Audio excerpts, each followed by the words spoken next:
जब चलना ही ऐसे है तो फिर हमारे क्यों 2-3 साल खराब करना।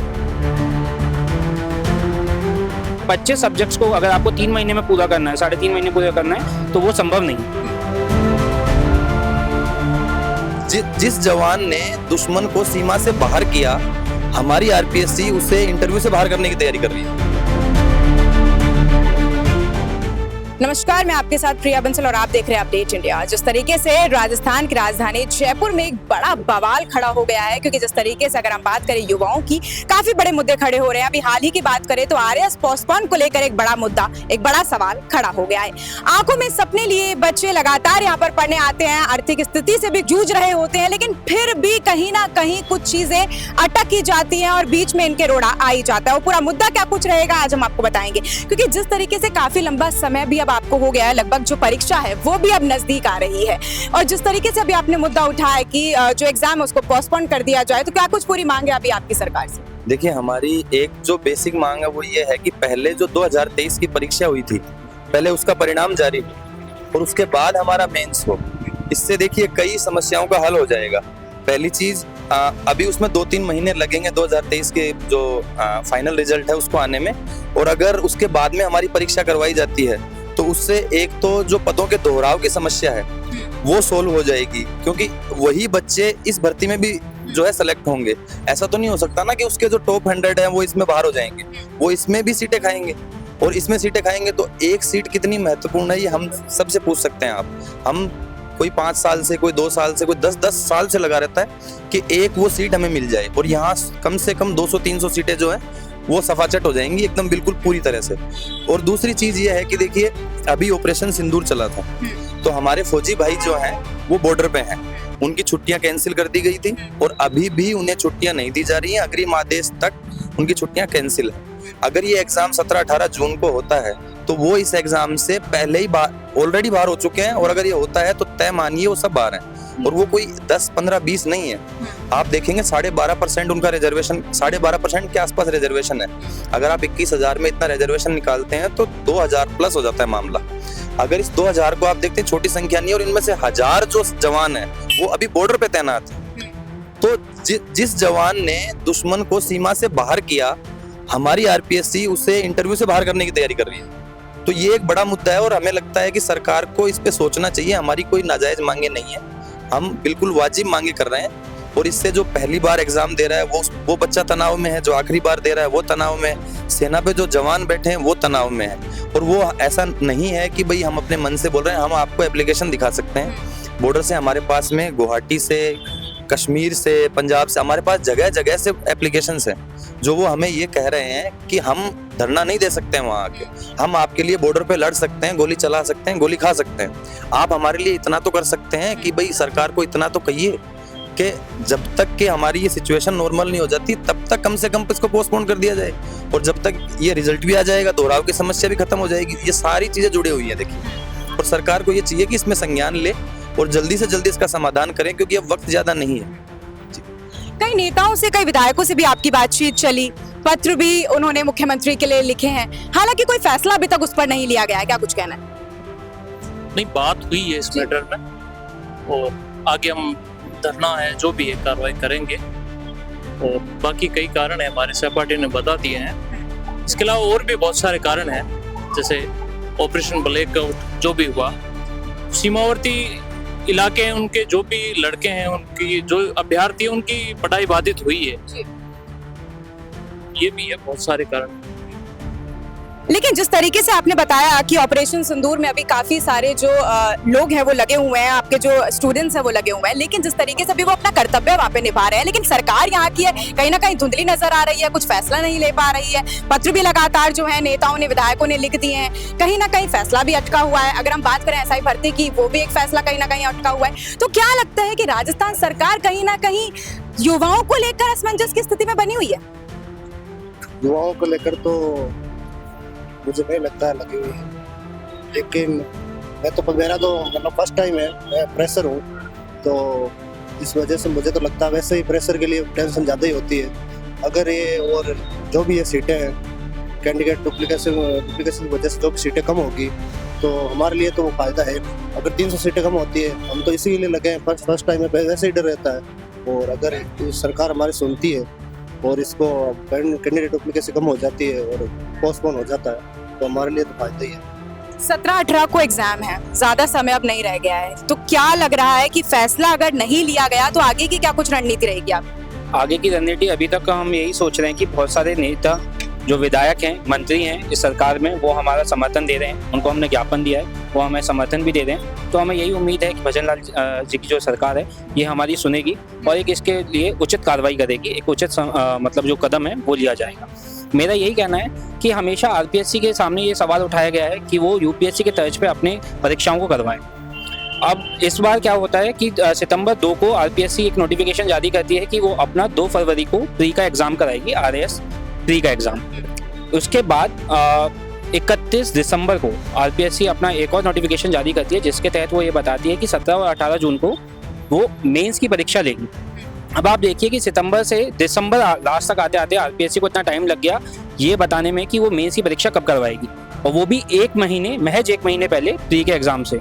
अब जो अभ्यर्थी हैं मेरे जैसे कि मैंने अपनी जॉब छोड़ के मैं यहाँ तैयारी करने आया हूँ, और अगर मेरे को ये आरपीएससी यूपीएससी के तर्ज पे पहले ही दिन बता देती, जिस दिन प्री का बताया था कि 2 फरवरी को हम प्री का एग्जाम कराएंगे और 17 और 18 को हम जून को मेंस एग्जाम कराएंगे, तो मैं सितंबर से ही अपनी जो तैयारी है उसमें लग जाता।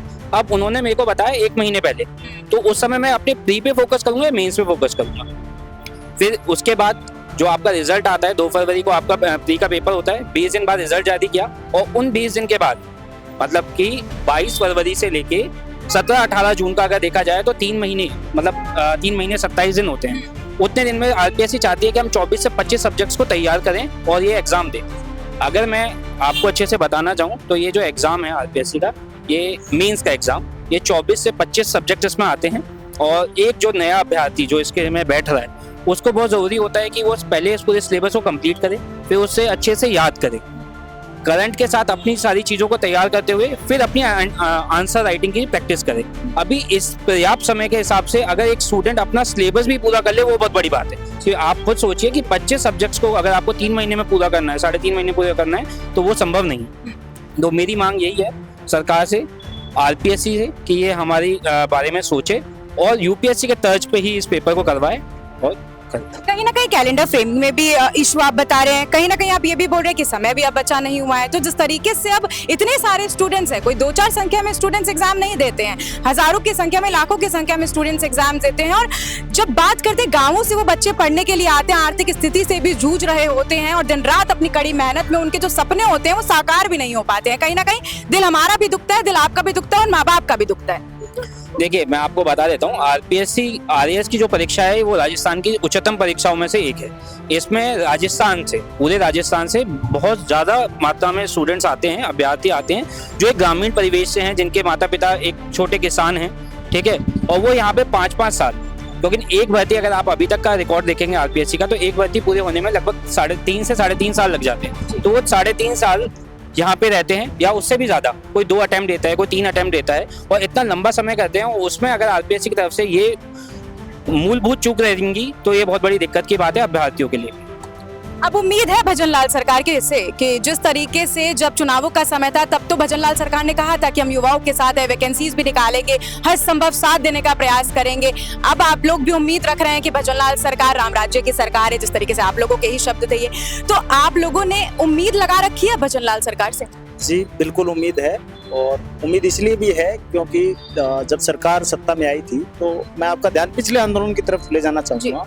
पिछली जो वैकेंसी थी वो अगस्त 2023 में वो वैकेंसी थी, अगस्त 2023 में वैकेंसी थी, तो उसकी मेंस की एग्जाम डेट थी वो 27-28 जनवरी एग्जैक्ट अगर मैं याद कर पा रहा हूँ। तो हुआ क्या कि उसके लिए भी आंदोलन हुआ। आंदोलन इसलिए हुआ कि आरपीएससी में सुधार के लिए, ठीक है, यूपीएससी की तरफ से हम कैलेंडर जारी करेंगे, इस चीज के बारे में वो चीज है ना।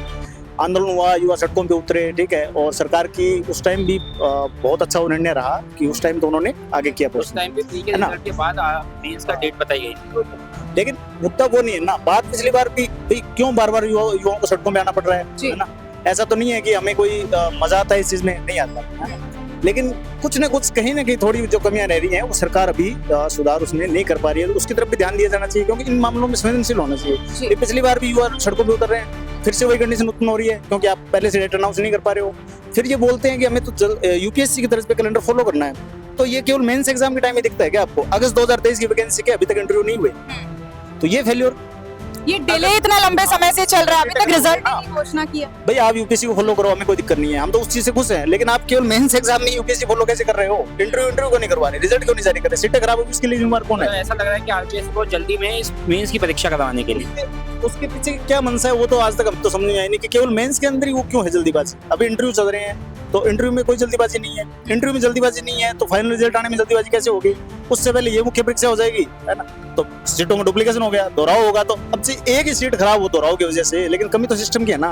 आप ये नहीं कह सकते 10 सीटें खराब हुई तो क्या होगा, लोग दोबारा देंगे? नहीं, एक भी सीट खराब हो रही है, अगर मान लो उस एक सीट में सिलेक्ट होता तो मेरे पीछे कितने लोग हैं, कितने लोगों का मैं भरण पोषण करूंगा, वो जिम्मेवारी कौन उठाएगा? उसके प्रति सरकार जिम्मेवार है ना। तो सरकार इस मामले में निर्णय ले जल्द से जल्द, और ये दोहराव की समस्या है इससे निजात दिलवाए, तो ताकि बार बार ऐसी कोई समस्या उत्पन्न ना हो। केवल मुख्य परीक्षा में ऐसा क्यों कर रहे हैं? तो आप इंटरव्यू में जल्दीबाजी कीजिए, पहले से बता दीजिए, 1 साल पहले नहीं कर पा रहे हैं तो फिर मुख्य परीक्षा में टाइम दे दीजिए। आपने पिछले वालों को 10 महीने दिए ना, उससे पहले 9 महीने दिए ना, तो हमें भी दे दीजिए। अगर जब चलना ही ऐसे है तो फिर हमारे क्यों 2-3 साल खराब करें? अब 17-18 को एग्जाम है, समय ज्यादा नहीं है, और उस समय भी आप जब सड़कों पे उतरे हुए हैं, मेहनत करने का समय है, जब उस समय आप सड़कों पर धक्के खा रहे हैं, चक्कर लगा रहे हैं, नेताओं से मिल रहे हैं, विधायकों से मिल रहे हैं, उम्मीद रख रहे हैं कि बचन लाल सरकार जल्द इस पे कोई फैसला लेगी, क्या कुछ कहना? धक्के तो राजस्थान का युवा पिछले कई सालों से खा रहा है, और जैसा कि हम देख रहे हैं कि आरएस की हर वैकेंसी में धरना प्रदर्शन करना होता है, तब जाके ये आरएस पोस्टपोन का हर बार का विषय है। लेकिन सरकार को इस बात को संज्ञान में लेना चाहिए कि हर बार ये छात्र यहाँ पर क्यों उतर रहे हैं सड़कों पर। दूसरी बात, सरकार एक तरफ बीजेपी जैसे तिरंगा यात्रा निकाल रही है, सैनिकों को सम्मान देना चाह रही है, तो क्यों ना सरकार वास्तविकता में सैनिकों को उनका हक दे दे, सिर्फ उनके प्रति न्याय कर दे, तो वही उनके प्रति सबसे बड़ा सम्मान है। तो मेरा सरकार से यही कहना है कि आप किसी भी भर्ती को करने का उद्देश्य होता है उसके पदों को भरना। अगर पदों के दोहराव के कारण पद खाली रहते हैं तो फिर उस भर्ती का उद्देश्य क्या रह जाएगा? ये तो सिर्फ राजनीतिक भर्ती हुई फिर तो, क्योंकि सिर्फ कागजों में भर्ती होगी, धरातल पे तो पद भरे नहीं जाएंगे, क्योंकि 200 से 300 लोग वही वापिस होंगे, रिपीटेशन होंगे और पद वापिस खाली हो जाएंगे। तो मेरी सरकार से विनम्र विनती है, और राम राज्य की सरकार है, पिछली बार भी इन्होंने छात्रों की सुनी थी, तो इस बार भी उनसे ये उम्मीद है कि वो हमारी इस बात को ध्यान देंगे और इस निवेदन पर गौर फरमाएंगे। तो जिस तरीके से लगातार जो है भर्ती परीक्षा को अभी जो है पोस्टपोन करने की मांग जो है उठाई जा रही है, देखिए आपको हम एक बारी दिखाते हैं कि पिछली बार की बात करें तो पैदल मार्च जो है निकाला गया था इन युवाओं की तरफ से। जो महत्वपूर्ण समय है पढ़ाई करने का, उस समय ये बच्चे जो हैं सड़कों पर धक्के खा रहे हैं, उम्मीद रख रहे हैं, अपने को सपने को साकार होने के लिए जो है उम्मीद लगाए बैठा हुआ है युवा। तो अब आगे की जो रणनीति है वो इन लोगों ने बता दी है। हालांकि अब आने वाले वक्त में देखने वाली बात होगी कि क्या कुछ सरकार फैसला लेगी। पत्र हालांकि लिख दिए गए हैं, और अब आने वाले समय में क्या नेता जो है और वो या फिर विपक्ष किसी मुद्दे को उठा सकता है, वो देखने वाली बात होगी। लगातार आपको अपडेट देते रहेंगे। मैं आपके साथ प्रिया बंसल। ऐसी और भी तमाम अपडेट्स के लिए आप बने रहिए हमारे चैनल अपडेट इंडिया के साथ। नमस्कार।